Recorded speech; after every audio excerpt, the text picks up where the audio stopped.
Have you ever experienced doubt or fear in pursuing your dreams or your desires, regardless of the level of activity or aligned action that you're taking? You still have this nagging feeling that maybe you're not doing something right. Welcome. This is the High Performance Consciousness Podcast, and I am Matthew Patty. Today, we'll be covering a viewer or a subscriber's question, whichever one you want to cover, called Ask Matthew. So in this episode, the question being asked is by the famous Dawn Ann from Doylestown in Pennsylvania. So going back over and reading her question, or trying to find her question, I couldn't find it for the life of me in the Facebook group or in my emails, but I do remember the essence of it. So in today's episode, we're going to dive into that very subject of when doubt and fear arises, even though you feel like you are taking aligned action, and yet the results in your outer world simply are not showing up. So let's dive in.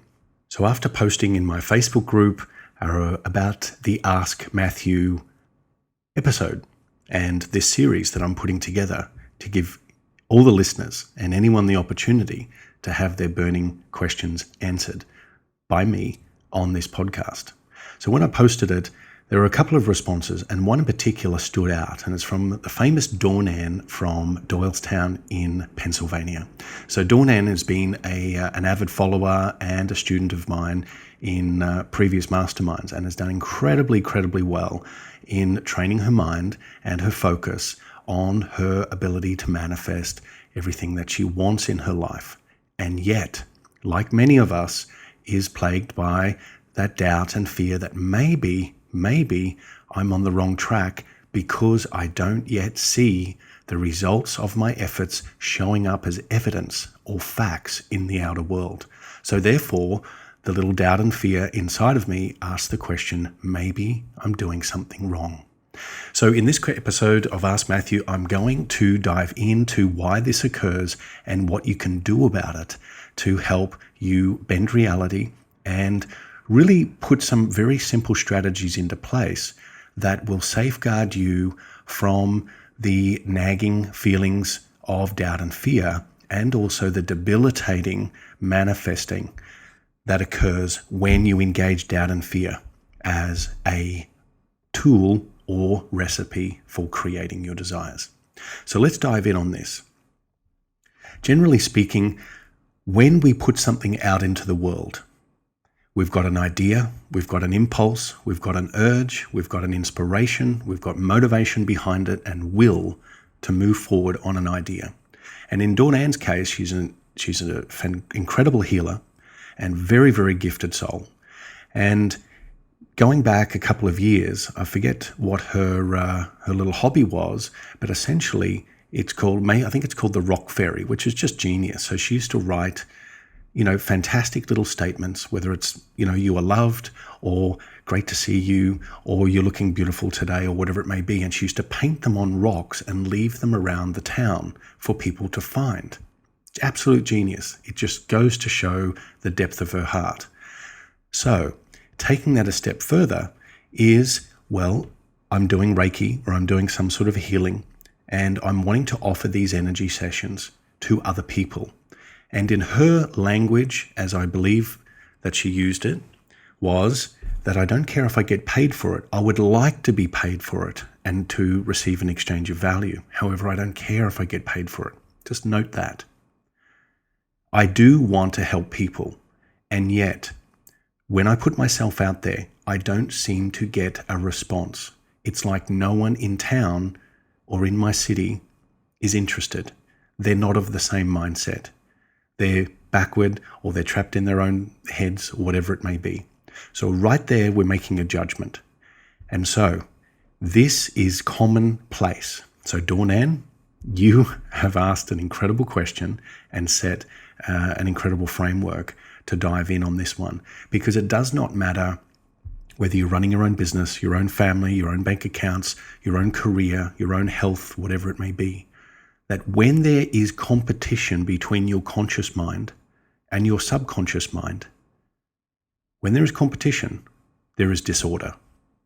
And when there is disorder, that your mind says something and your subconscious, which is the long-term program, which is the habits that you rinse and repeat day in, day out, whether consciously or unconsciously, the long-term program will override the short-term, which is the conscious. Okay? So you've got an idea, your heart's behind it, you've got proof that you can do it because the friends and families that you've already helped have come back and said it feels great and it makes you feel good, worthy, significant, influenced, whatever it may be, valued. So all of a sudden now you place yourself forward and you create a higher ideal. You start to say, I want to grow this. I want to do something more with this. I want to expand my business. I want to expand the frontier of this potential. And I want to attract to me the opportunities that match my curiosity for expansion. And I am full of vigor, full of will, full of intention, full of clarity, full of focus, full of positive thoughts and feelings and actions.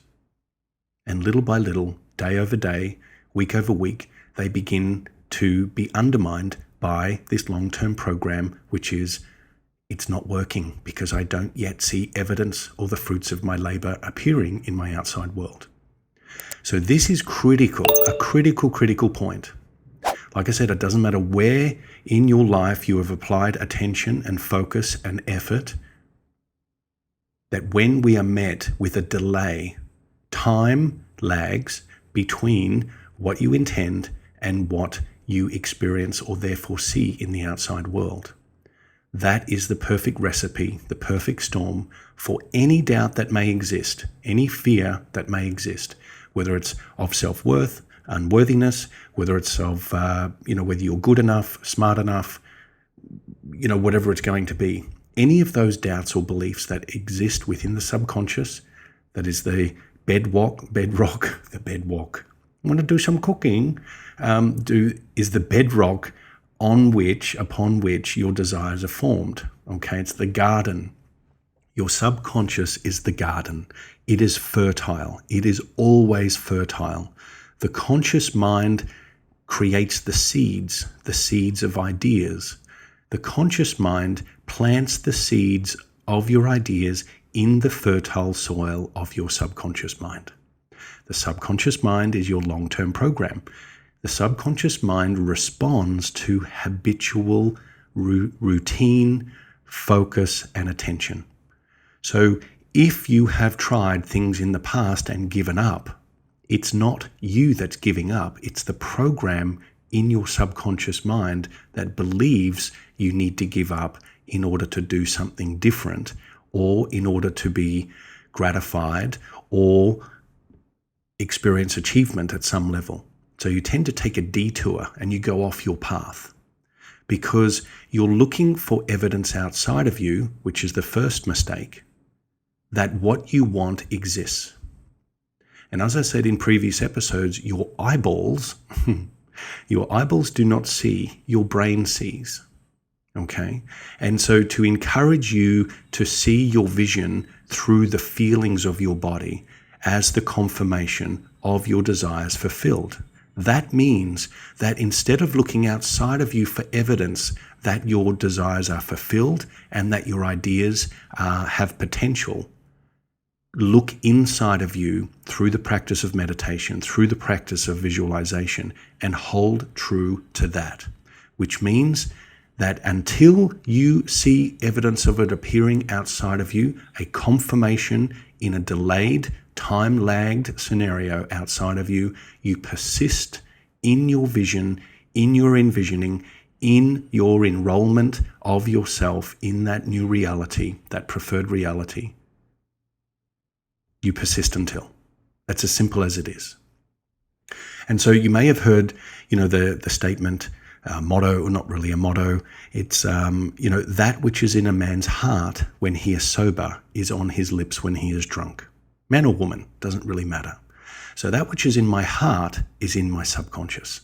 That which is how I feel then comes out through when I feel more relaxed or when I'm in an environment where I'm not trying to hold my P's and Q's, so to speak, or I'm not trying to hold back the wall or the veil of fear or doubt or judgment or lack of confidence, whatever it may be, and I let it out.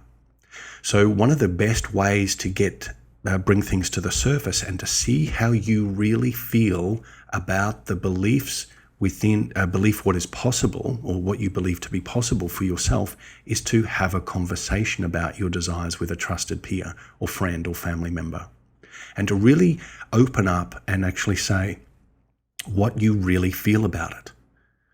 What do you feel about it coming true? And do you believe in the potential of it coming true or it being fulfilled?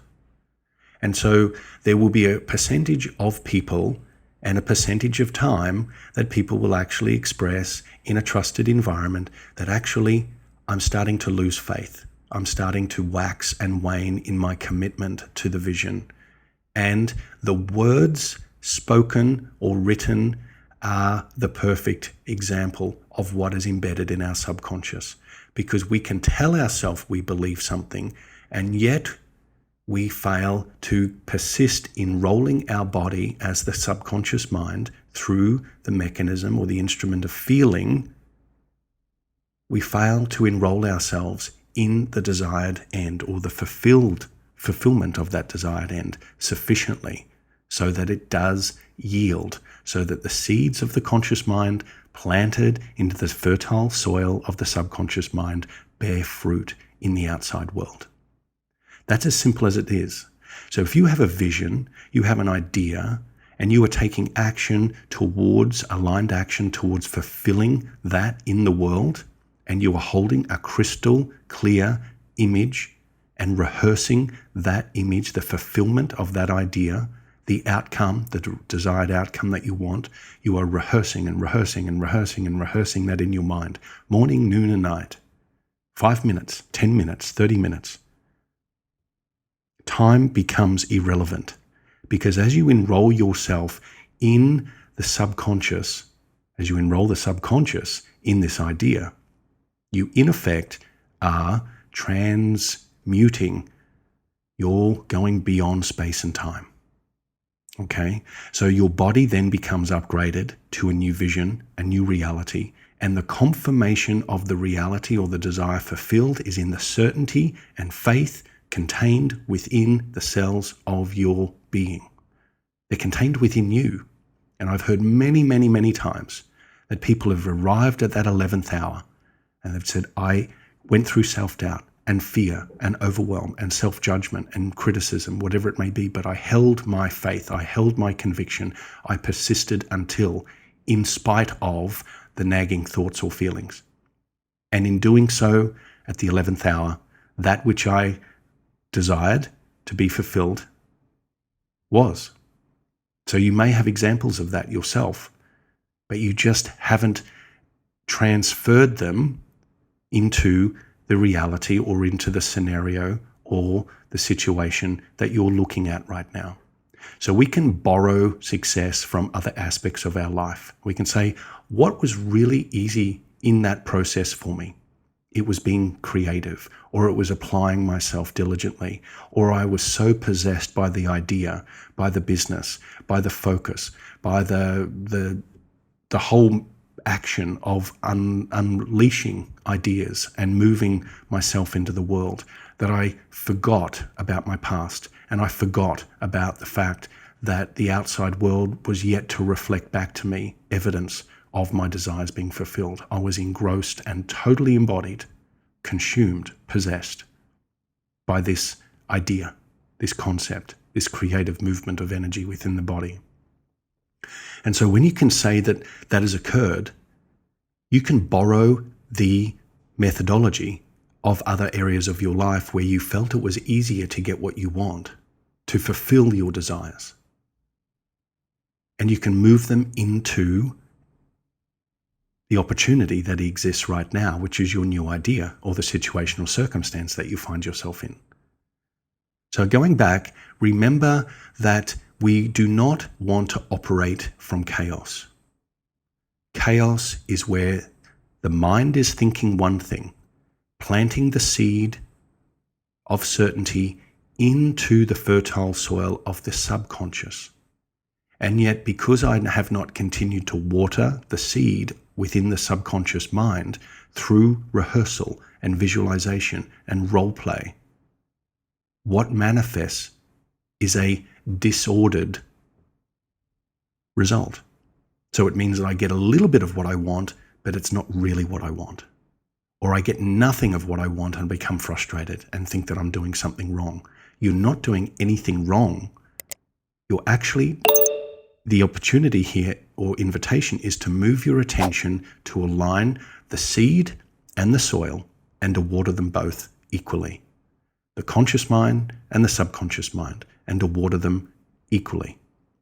So that you will arrive at certainty the more you embody, embrace, and bathe yourself in that new reality.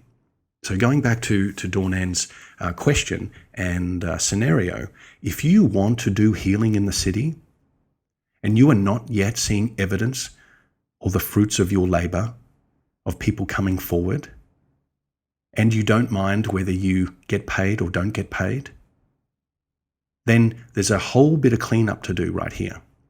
And the cleanup to do is essentially stop judging other people based on the self-doubt that exists within the subconscious of your own mind. It doesn't mean that you're a bad person or that you're doing anything wrong. It means that you've overlooked the capacity of the subconscious mind and potentially misunderstood the subconscious mind's role. The subconscious mind does not judge. It just uses what you give it. So if you keep bouncing around with ideas, it's going to work, it's not going to work. It's going to work because I want it to, but it's not going to work because I don't see other people referring back to me or leaning in on the idea. You've essentially shrouded the entire city or town or suburb or street or house in your distorted view of what is possible, even though it is contrary to what you do want to experience. So the clue here is drop the verbal and non-verbal conversation about other people not wanting your services. If you exist to perform a role and to inject your creative energy and healing and business merit, gifts, whatever it is, into the world, you exist for that purpose. If it came to you, it's for you. It didn't go to the person next to you. The idea came to you. So when you can hold that state that you are of service to other people and that you are rewarded in kind for the level of service that you offer others, that's of one mind. And in being of one mind, you will magnetize other people, other opportunities, other endeavors towards you based on the resolve and certainty that you are possessed by. Okay? So that's the first thing. Cleaning up the I don't mind if I get paid or not get paid is another thing. So let's face it. And I want you to be really, really transparent with yourself, because in one of the earlier episodes, way back, I spoke about being transparent with the universe. You cannot bullshit the universe. You have a BS USB stick firmly embedded in your neck until you start to wake up. And as you start to wake up, it starts to move around a little bit and you get a little bit foggy and a little bit shaky, and the image on your screen is a little bit distorted, and maybe you're starting to ask more questions. But let's remove it. And let's be really honest and transparent with the cosmos, which is really you. Call it God, infinite intelligence, the quantum field. I want to be paid for the service that I render with others. I want to be paid for services rendered. I want to share my gifts, and in knowing that they are shared, and help other people achieve extraordinary health or well-being or business growth, whatever it may be, I openly receive and commit to receiving that which is rightly and divinely mine. That's as simple as it is. So all of a sudden, these little skirmishes that we have on the decks of our own ship, I want it, but I don't see evidence of other people wanting it. I want to be paid, but I feel guilty for asking for it. Or I'll accept no payment when really I want the payment because I've got bills or I've got ideas or a holiday plan or whatever it's going to be. Instead of doing that little game of mutiny, condense everything to one. What is your preferred reality? What do you want? And once you've looked at that and unpacked that, written it down, and made a very, very clear statement, go about reading it several times a day, sitting in the space of quietness and relaxation, and role-playing it, rehearsing it in your mind and feeling it as it is real and as if fulfilled in this now moment. And do it over and over and over again. And if you do not see evidence of facts changing outside of you, persist until. Persist until. The weakness of the mind is giving up. The mind giving up is really an unfulfilled mind. We seek adventure, we seek exploration, we seek expansion, we seek evolution, and we seek to find our edges so that we can grow and that we can essentially create better, experience better. That's the job. That's why we're here. Experience better, think better, feel better, align both together, and all of a sudden, you'll remember to dream better. So I hope that's answered your question, Dawn-Ann. Absolutely magic comment that you made, and I'm so happy that you unpacked it, because you are definitely not alone in this doubt-filled universe, okay? We can flip it around, turning the upside-down world right side up by taking a step back and observing where are the inconsistencies. It's a simple change in my methodology. It's not about your identity, it's about the methodology. Let's reframe the methodology and let's go in and focus on one mind, plant the seed in the fertile soil and make them express themselves organically, harmoniously. You go get it. So from me here to wherever you are, you know what I'm going to say. Remember, dream a better dream. It's all you, baby. It is all you. See you in the field.